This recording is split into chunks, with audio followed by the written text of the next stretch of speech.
জানিয়ে দিব হাতে থাকা সর্বশেষ আপডেট বাংলা সংবাদ। প্রথমেই সংবাদ শিরোনাম। আওয়ামী লীগের বিচার হতে হবে বললেন জুয়েল। এরপর জানিয়ে দিব মামলামুক্ত হচ্ছেন দুই শীর্ষ নেতা, খালেদা জিয়ার দুই, তারেক রহমানের বাকি চার। এদিকে সতর্ক থাকার আহ্বান জানালেন প্রধান উপদেষ্টা।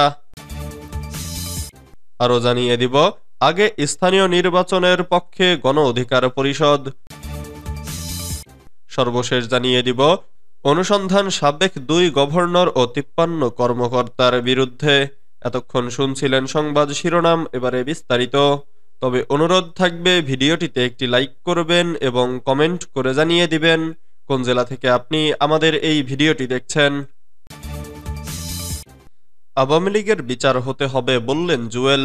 ফ্যাসিস্ট মাফিয়া স্বৈরাচার শেখ হাসিনার আওয়ামী লীগ সরকারের দ্বারা সংগঠিত সকল অন্যায়ের বিচার করতে হবে বলেছেন বাংলাদেশ জাতীয়তাবাদী যুবদল ঢাকা মহানগর উত্তরের আহ্বায়ক শরীফুদ্দীন জুয়েল বৃহস্পতিবার ২০ ফেব্রুয়ারি ৪০ নং ওয়ার্ড যুবদল ভাটারা থানার অন্তর্গত বারিধারা জে ব্লকে আয়োজিত কর্মী সভায় প্রধান অতিথি হিসেবে বক্তব্য প্রদানকালে তিনি একথা বলেন।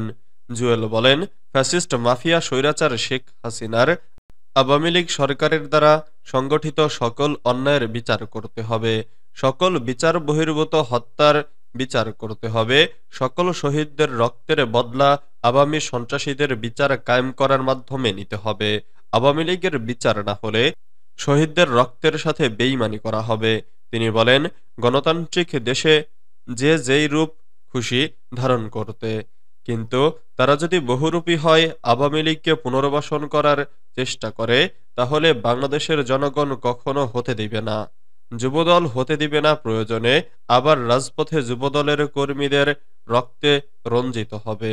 যুবদলের এই নেতা বলেন, ৫ই আগস্ট ছাত্র জনতার গণঅভ্যুত্থানের পরে আমরা সবাই আশা করেছিলাম বিগত ১৭ বছর বাংলাদেশের জনগণের যে অধিকারসমূহ শেখ হাসিনা কেড়ে নিয়েছিল তা আমরা ফিরে পাব। দেশের মানুষ তাদের বাকস্বাধীনতা ফিরে পাবে, জনগণের ভোটাধিকার প্রতিষ্ঠিত হবে।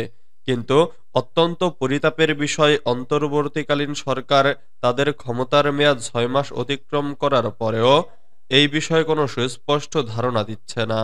মানুষ আশাহত হচ্ছে। মানুষ তাদের যে অধিকার নিশ্চিত করার জন্য আন্দোলন করেছে, তারা তাদের সেই অধিকার ফেরত চায়।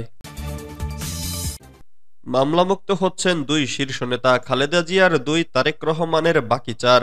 এসব মামলা যে রাজনৈতিক প্রতিহিংসা থেকে মিথ্যা তথ্য দিয়ে করা হয়েছিল তা এখন প্রমাণিত বললেন ব্যারিস্টার কায়সার কামাল।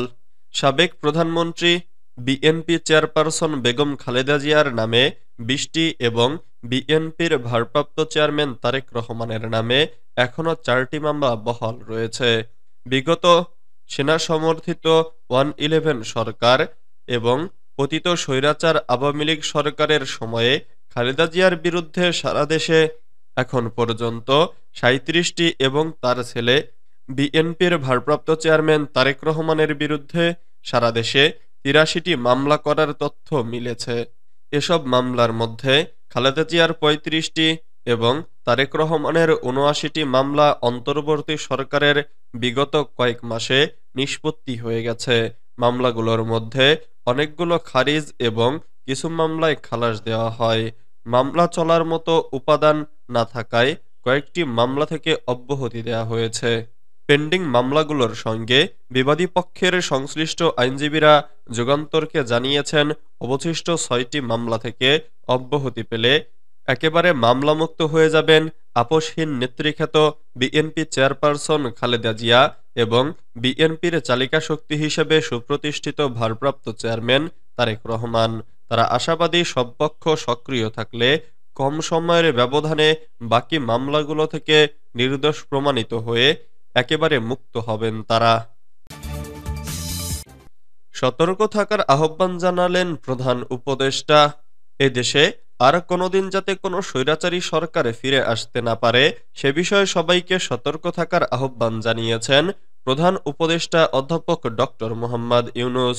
তিনি বলেন, শত শত ছাত্র জনতা, যুবক ও কিশোরের রক্তের বিনিময়ে ২৪ জুলাই গণঅভ্যুত্থান ঘটেছে এবং স্বৈরাচারী সরকারের পতনের মধ্য দিয়ে দেশে নতুন সম্ভাবনার দ্বার উন্মোচিত হয়েছে।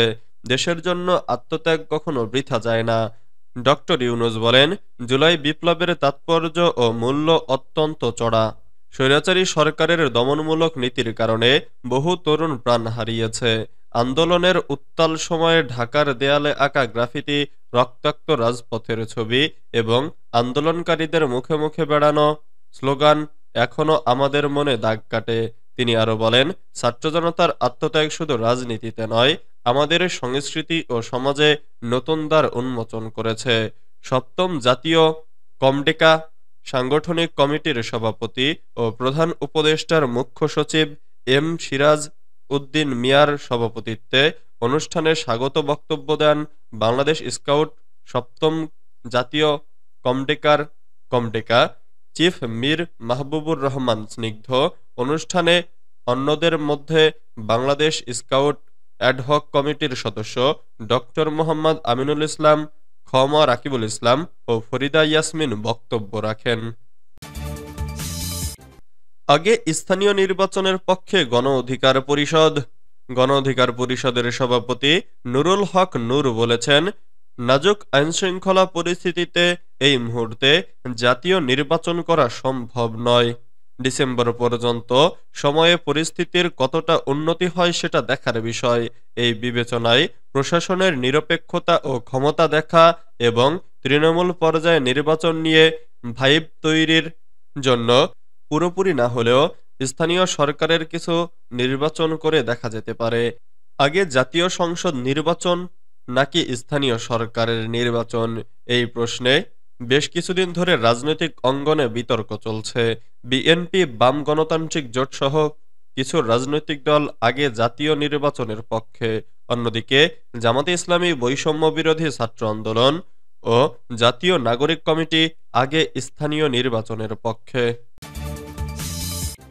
অনুসন্ধান সাবেক ২ গভর্নর ও ৫৩ কর্মকর্তার বিরুদ্ধে ২৯৭ কোটি টাকা আত্মসাতে আতিউর বরকতের বিরুদ্ধে মামলা, এসকে সুর পরিবারের ৫ কোটি ৭৬ লাখ টাকা ফ্রিজ। বাংলাদেশ ব্যাংকের গভর্নর আব্দুর রউফ তালুকদার, আতিউর রহমান ছাড়াও সাবেক এবং বর্তমান ৫৩ জন কর্মকর্তার বিরুদ্ধে দুর্নীতির অভিযোগ অনুসন্ধান শুরু করেছে দুর্নীতি দমন কমিশন। এসব কর্মকর্তার বিরুদ্ধে অবৈধ সম্পদ অর্জন, অর্থ পাচার এবং আত্মসাৎসহ বিভিন্ন অভিযোগ রয়েছে। দুদক কর্মকর্তারা জানিয়েছেন, ৫৩ কর্মকর্তার মধ্যে বর্তমান এবং সাবেক ২৮ জন কর্মকর্তা সেফ ডিপোজিট লকার তল্লাশি করছে দুদক। ২০১৬ সালে বাংলাদেশ ব্যাংকের $১০১ মিলিয়ন রিজার্ভ চুরির সঙ্গে জড়িত আতিউর রহমানের তদন্ত করছে দুদক। আব্দুর রউফ তালুকদারের বিরুদ্ধে দুর্নীতি, ব্যাংক খাত থেকে অর্থ আত্মসাৎ এবং অর্থ পাচারের অভিযোগে তদন্ত শুরু করেছে দুদক। কমিশন বাংলাদেশ ব্যাংকে অনিয়মের অভিযোগে এবং রউফ তালুকদারের বিরুদ্ধে সোশিয়াল ইসলামী ব্যাংকের ৭,৮৫৩ কোটি টাকার খেলাপি ঋণ সম্পর্কিত তথ্য গোপন করার অভিযোগে আরও একটি অনুসন্ধান করেছে।